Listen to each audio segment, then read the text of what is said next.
Good morning everyone. So today we will read topic how we can calculate molecular mass of any compound.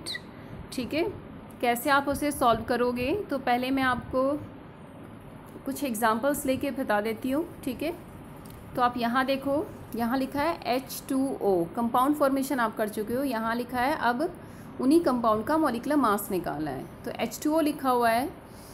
तो सबसे पहले देखो यहाँ क्या है, हाइड्रोजन। ठीक है, कितने हाइड्रोजन है, 2। तो आप लिख दो 2। उस हाइड्रोजन का एटॉमिक मास कितना है, 1। तो उसको मल्टीप्लाई कर दो 1 से। अब हाइड्रोजन की कहानी तो यहाँ हो गई ख़त्म। अब बात आ गई ऑक्सीजन की। तो जब आप दूसरे एलिमेंट के पास जाओ या दूसरे एटम के पास जाओ तो बीच में साइन आना चाहिए प्लस। ऑक्सीजन का एटॉमिक मास कितना होता है, 16। आपने लिख दिया। अब इन्हें क्या कर दो आप, सॉल्व। तो आंसर कितना आया, 18। क्लियर। कुछ और एग्जांपल्स हैं, देखो मैं आपको बता देती हूँ लिखकर यहाँ पर। मान लो आपको निकालना है CO2। तो कार्बन कितने हैं, ओनली 1। ठीक है, तो आप 1 लिख लो। मल्टीप्लाई कितने से करोगे, कार्बन का एटॉमिक मास कितना होता है, इसका एटॉमिक नंबर 6 होता है। एटॉमिक मास कितना होता है, 12 प्लस। क्यों लगाया, क्योंकि कार्बन के बारे में तो मैं लिख चुकी हूँ। अब नेक्स्ट एलिमेंट पे जाऊँगी, ऑक्सीजन। तो दूसरे एलिमेंट के पास जब आते हो तो बीच में साइन प्लस आएगा। ऑक्सीजन यहाँ कितने हैं, 2। ये लिख दिया 2। ठीक है, उसके बाद इसको मल्टीप्लाई करो। ठीक है, किससे, ऑक्सीजन के एटॉमिक मास से। एटॉमिक नंबर यूज़ नहीं करना, आपको एटॉमिक मास यूज़ करना है। तो मास कितना है, 16। ठीक है, सॉल्व होकर कितना आएगा इसका आंसर, 44। क्लियर। कुछ और एग्जांपल्स मैं आपको दे देती हूँ। जैसे कि आपको सॉल्व करना है अमोनिया का मॉलिक्यूलर मास। मैंने लिखा NH3। नाइट्रोजन कितने, ओनली 1। तो 1 मल्टीप्लाई में नाइट्रोजन का एटॉमिक मास कितना होता है, 14। ठीक है, एटॉमिक नंबर यूज़ नहीं करना है, एटॉमिक मास यूज़ करना है। अब दूसरे एलिमेंट पे जा रही हूँ, हाइड्रोजन, इसलिए साइन यूज़ किया प्लस। कितने हाइड्रोजन है, 3। एटॉमिक मास हाइड्रोजन का कितना होता है, 1। इसे सॉल्व करो, आंसर आपको मिल जाएगा 17। ठीक है, एक एग्जांपल और देख लो। अब आप मान लो मैंने लिखा CaSO4। ठीक है, अब आपने यहाँ देखना है कि क्या लिखा है, कैल्शियम कितने हैं, 1। तो 1 को मल्टीप्लाई कर दो किससे, 40 से। क्यों, क्योंकि कैल्शियम का एटॉमिक मास 40 होता है। प्लस क्यों लगाया, क्योंकि अब मैं किसकी बात करूँगी, सल्फ़र की। कैल्शियम को छोड़ दिया, सल्फ़र कितने हैं, 1। ठीक है, तो 1 से मल्टीप्लाई करो। कितने सल्फ़र हैं, 1 थे। और इसका एटॉमिक मास कितना है सल्फ़र का, 32। प्लस क्यों प्लस लगाया, क्योंकि अब मैं बात कर रही हूँ किसकी, ऑक्सीजन की। ठीक है, तो ऑक्सीजन कितने हैं, 4। मल्टीप्लाई किससे करूँगी मैं, 16 से। ठीक है, अब आपने इसको सॉल्व कर लेना है। 16 क्यों लिया, क्योंकि एटॉमिक मास ऑक्सीजन का कितना होता है, 16।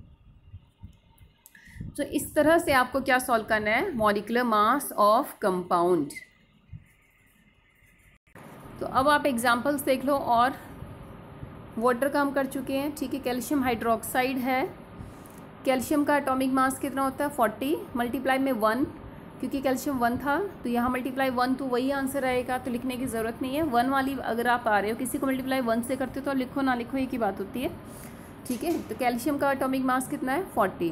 प्लस क्यों लगाया, अब मैं किसकी बात करने जा रही हूँ, ऑक्सीजन एंड हाइड्रोजन की। ठीक है, तो आप जैसे यहाँ लिखा है ना, इसी तरह से आप यहाँ लिखना। अब आप देखते जाओ कैसे। भाई कैल्शियम पहले था तो उसका एटॉमिक मास लिख दिया। ठीक है, अब कैल्शियम के बाद मैं OH की बात करूँगी तो मैंने बीच में प्लस लगा दिया। OH दोनों ब्रैकेट के अंदर है ना, तो O का कितना है, 16। ऑक्सीजन के बाद H लिखा है तो यहाँ कितना आ जाएगा, फिर बीच में साइन का आएगा प्लस। हाइड्रोजन का कितना होता है, 1। तो वो मैंने 1 लिख दिया। ब्रैकेट बंद कर दो, कर दिया ब्रैकेट, क्योंकि OH ब्रैकेट के अंदर था। अब ब्रैकेट के बाहर क्या है, 2। तो इसको 2 से मल्टीप्लाई कर दोगे, ये मल्टीप्लाई कर दिया, आंसर आ जाएगा आपका 74U। ठीक है, नेक्स्ट एग्जांपल आप देखो, सोडियम 2 थे, एटॉमिक मास 23। अब मैं सल्फ़र की बात करूँगी, साइन प्लस आ जाएगा। सल्फ़र 1 है तो 32 ले लो ओनली, एटॉमिक मास 1 से मल्टीप्लाई करने की ज़रूरत नहीं है। अब ऑक्सीजन कितने हैं, 4। को मल्टीप्लाई कर दो 16 से, क्योंकि एटॉमिक मास कितना होता है इसका 16। नेक्स्ट आप साइन लगा दोगे प्लस का, क्योंकि अब मैं कहाँ जा रही हूँ, H2O के पास, ठीक है। तो ये जो 10 है ना, ये आगे 10 लिखा है, ये पूरे H2O का है, ठीक है। तो आप पहले H2O का निकालो। H2O का हमने ऊपर सॉल्व किया था 18, वो मैंने 18 यहाँ लिख दिया है। इसको फिर 10 से मल्टीप्लाई कर दो, ये आपका आंसर आ जाएगा। सो इन द सेम वे आपको ये सॉल्व करना है। कार्बन डाइऑक्साइड, ठीक है, कर चुके थे हम ऑलरेडी। एक बार और प्रैक्टिस करनी है आपको। वाटर का किया, ठीक है, फिर दे दिया HNO3, उसके बाद H2SO4, देन HNO3, ठीक है। तो आप अच्छे से देख लेना किस तरह से इसको सॉल्व किया हुआ है। आप फॉर्मूला लिखो बार बार और इसकी प्रैक्टिस करो, इस तरह से आपको एटॉमिक नंबर भी याद हो जाएंगे।